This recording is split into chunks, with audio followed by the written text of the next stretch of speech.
Guys, welcome back to my channel. నా పేరు Saloni. So last video నేను ఒకటి అప్లోడ్ చేశాను కదా, భువనేశ్వర్ నేను వెళ్ళే ట్రైన్ మిస్ అయ్యానని చెప్పి, మా మమ్మీకి బుక్ అవ్వలేదని చెప్పి నేను ఒంటరిగా వెళ్ళాల్సి వచ్చింది. బేబీని ఇంట్లో వదిలేసి మరి నేను ఒక్కదాన్ని వెళ్ళాల్సి వచ్చింది అని చెప్పాను కదా. ఇప్పుడైతే ట్రైన్ టికెట్స్ అయితే మా మమ్మీకి నాకు బుక్ అయిపోయింది. సో ఇప్పుడైతే త్రీ జనరేషన్స్ మేము ట్రావెల్ చేస్తాం, మమ్మీ, నేను, పాప. ఇది ఒక మెమొరబుల్ మాట. నాకు నా యూట్యూబ్ ఛానల్లో ఈ వీడియో అనేది ఒక స్పెషల్ వీడియో అన్నమాట. మా పాప అయితే పెద్దగా ఈ వీడియో ఖచ్చితంగా చూసుకుంటుంది. తన మెమోరీస్ వాళ్ళ అమ్మమ్మతో అండ్ నాతో ఎలా ఉండబోతుంది అన్నది, ఫస్ట్ తన ట్రైన్ కదా, తన ట్రైన్ జర్నీలో ఎలా ఉండబోతుంది అన్నది చూస్తాను. సో ఇది మాత్రం నాకు స్పెషల్ వీడియో. సో తన కోసం ప్యాకింగ్ అయితే చేస్తున్నా. తన బట్టలు అండ్ నా బట్టలు అండ్ మమ్మీ బట్టలు ముగ్గురు మీద ప్యాకింగ్ చేసుకుంటున్నాము. ప్రజెంట్ అయితే పాప బట్టలు నేను ప్యాక్ చేస్తాను, చూడండి.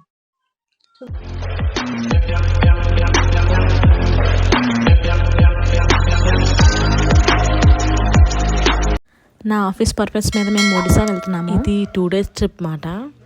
అయితే ట్రిప్లో అంత క్లోత్స్ అయితే అవసరం లేదు కాబట్టి నేను మమ్మీ తక్కువ బట్టలు పట్టుకున్నాం, కానీ బేబీకి అయితే చాలా ఎక్కువ పట్టుకున్నాను.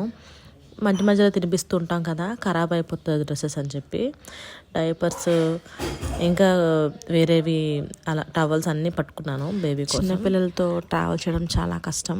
వాళ్ళకంటూ ప్రత్యేకంగా సపరేట్గా అన్నీ పట్టుకుని వెళ్ళాలి. ఫుడ్ ఐటమ్స్ కానీ, డైపర్స్ కానీ, బట్టలు కానీ, టవల్ కానీ, లేకపోతే వాటర్ కానీ, హాట్ వాటర్, ఇవన్నీ రెడీ చేసుకుంటూ వెళ్ళాలన్నమాట. చాలా కష్టమే. ట్రైన్ అయితే 10:30కి అలాగా ఉంది. నేనైతే ఇప్పుడు 9 o'clockకి స్టార్ట్ అయిపోతున్నాను. ఎంతో కొంత ప్యాక్ చేస్తాను. అప్పట్లోపు బేబీకి ఫుడ్ తినిపించేసి వాటర్ కూడా తాగిపించేస్తున్నాము. పిల్లలకి కడుపు నిండా ఉంటేనే కదా కామ్గా ఉంటారు, మంచిగా పడుకుంటుంది ట్రైన్లో అని. ట్రైన్లో అసలు ఎలా పడుకుంటుంది ఏంటో అని ఆలోచిస్తున్నాను. మేము రెడీ అయిపోయి బేబీని కూడా రెడీ చేసేసి త్వరగా అయితే వెళ్ళిపోతున్నాము. లేట్ అయిపోయింది.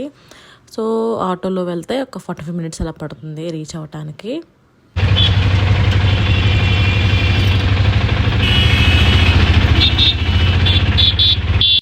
ఇంకా ఇదే లగేజ్ బ్యాగ్ అన్నమాట. ఫైనల్గా అయితే రీచ్ అయిపోయాము. కానీ B4 కోచ్ వెతుక్కోవడానికి చాలా చాలా నడవాల్సి వచ్చిందన్నమాట బేబీతో, లగేజ్ బ్యాగ్తో. ఇక లోపల ఎంటర్ అయ్యాక బేబీ అస్సలు పడుకోవట్లేదు.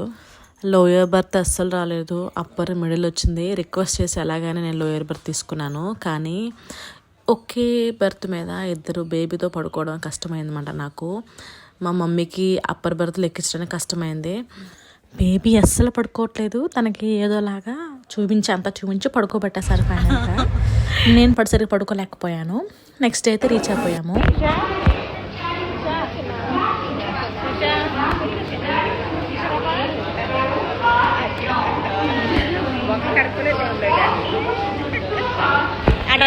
నిన్న నైట్ 10:45 అలా ఎక్కితే ఇప్పుడు నేను 6 o'clock అలా దిగామాట. మేము ఇప్పుడు 6:30కి ఒక ట్రైన్ ఉందన్నమాట. ఈ ట్రైన్ ఎక్కేసాము. ఇప్పుడు 2 hours ట్రావెల్ చేసి మేము అనుకున్న ప్లేస్కి ఇప్పుడు వెళ్తున్నాము.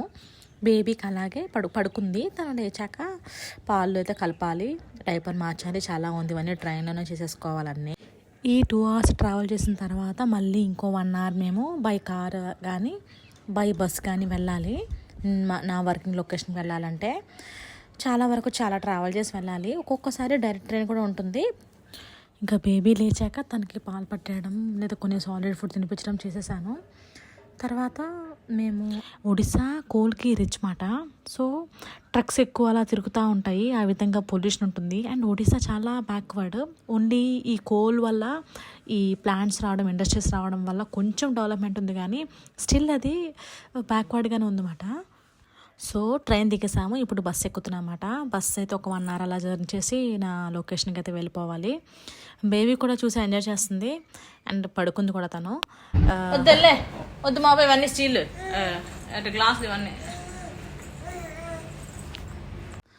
ఇక హోటల్ చేరిపోయాము. రాగానే బేబీకి స్నానం చేయించి పడుకోబెట్టేశాను. హోటల్ మొత్తం, రూమ్ మొత్తం మెస్సీగా ఉంది, అన్నీ ఎక్కడ పడితే అక్కడ పెట్టేశాము.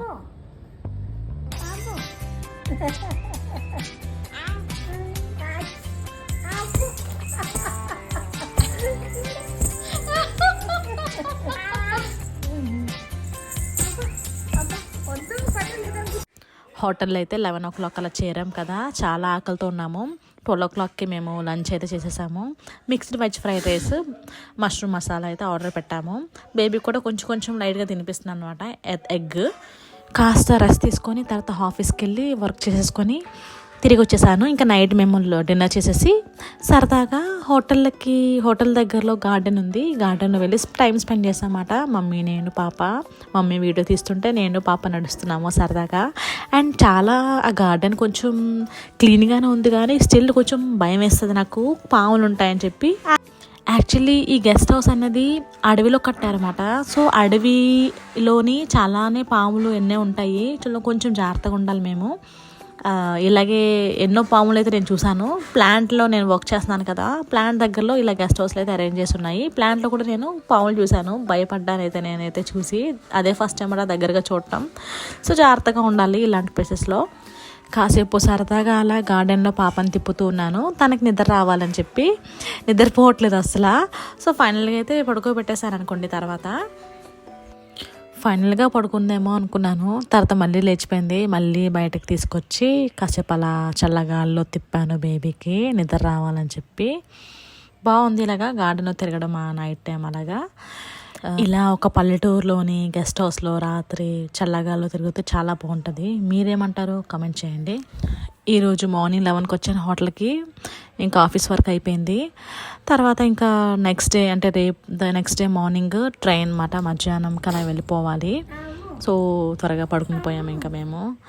Next day morning cab book చేసుకున్నాము. 1 hour ట్రావెల్ చేసాము అక్కడ నుంచి స్టేషన్ దాకా. యాక్చువల్లీ ట్రైన్ డిలే ఉందన్నమాట, 3.5 hours. కొంచెం లేట్గానే బయలుదేరాను డిలే చూసుకుంటూ. అండ్ చాలా ఈ రోడ్స్ కూడా అసలు బాగాలేదు, హంప్స్ మాట ఎక్కడ పడితే అక్కడ. అలాగే జాగ్రత్తగా వెళ్ళాము. ఫైనల్గా స్టేషన్ రీచ్ అయిపోయాము మేము. ట్రైన్ ఎక్కేసాము. ఈసారి సైడ్ లోయర్ బర్త్ వచ్చింది, కంఫర్టబుల్గానే ఉంది. అండ్ ఈసారి ఆన్ టైం అయితే క్యాచ్ చేశాను అనమాట ట్రైన్. నేను లోపలికి అయితే వెళ్ళిపోయాము. బేబీ అయితే కంఫర్టబుల్గా ఆడుకుంటుంది, అందరినీ చూసి అసలు అన్కంఫర్టబుల్ ఫీల్ అవ్వట్లేదు అసలు. అండ్ వ్యూ కూడా చూస్తుంది గ్లాస్ నుంచి, బాగుంది, తను ఎంజాయ్ చేస్తుంది అనమాట. సో ఈ ట్రైన్ జర్నీలో అసలు తను ఇబ్బంది పెట్టలేదు మాకు, చాలా మంచిగా ఆడుకోవడం డే టైంలో, నైట్ టైం పడుకోవడం అయితే చేసింది అనమాట. మేమైతే మధ్యాహ్నం 12 కదా ట్రైన్ అయితే, మేము లేట్ నైట్ 2 AM అలాగా చేరుతాం మా ఇంటికి. చాలా లేట్ అనమాట, బేబీతో చాలా కష్టం పాపం. బేబీ స్లీప్ కూడా డిస్టర్బ్ అవుతుంది. మా స్లీప్ డిస్టర్బ్ అయినా పర్వాలేదు కానీ బేబీ స్లీప్ డిస్టర్బ్ అవుతుంది పాపం. అలాగే ఇంకా వెళ్ళాల్సి వస్తుంది. ట్రైన్ లేట్గా 2 AM చేరుతుంది అన్నమాట. 3.5 hours డిలే ఉంది. బేబీ అలసిపోయి పడుకుని పోయింది. ఇంకా నేను మాత్రం అలా 2 AM దాకా అలా పడుకోకుండా వెయిట్ చేస్తున్నాను, స్టేషన్ ఎప్పుడు వస్తుందా విశాఖపట్నం అని. లేపడానికి కూడా ఎవ్వరు లేరు, మా కంపార్ట్మెంట్లో కూడా ఎవరు లేరు. కొంచెం భయం వేస్తుంది, బట్ మమ్మీ ఉందిలే, సేఫ్టీ ఉందిలే, కొందరు జనాలు ఉన్నారు, స్టిల్ భయం అనేది ఉంటుంది కదా. తర్వాత రీచ్ అయిపోయాం మేము వైజాగ్కి. ఎస్కలేటర్ ఎక్కి ఇంకా నేనైతే బుక్ చేస్తాను కార్ కోసం. ఈ వీడియో మీకు ఎలా అనిపించిందో కామెంట్ చేయండి. నెక్స్ట్ వీడియోలో మా పాప 1 year బర్త్డే సెలబ్రేషన్ ఎలా మేము జరుపుకున్నామో లో బడ్జెట్తో అనేది షేర్ చేయబోతున్నాను.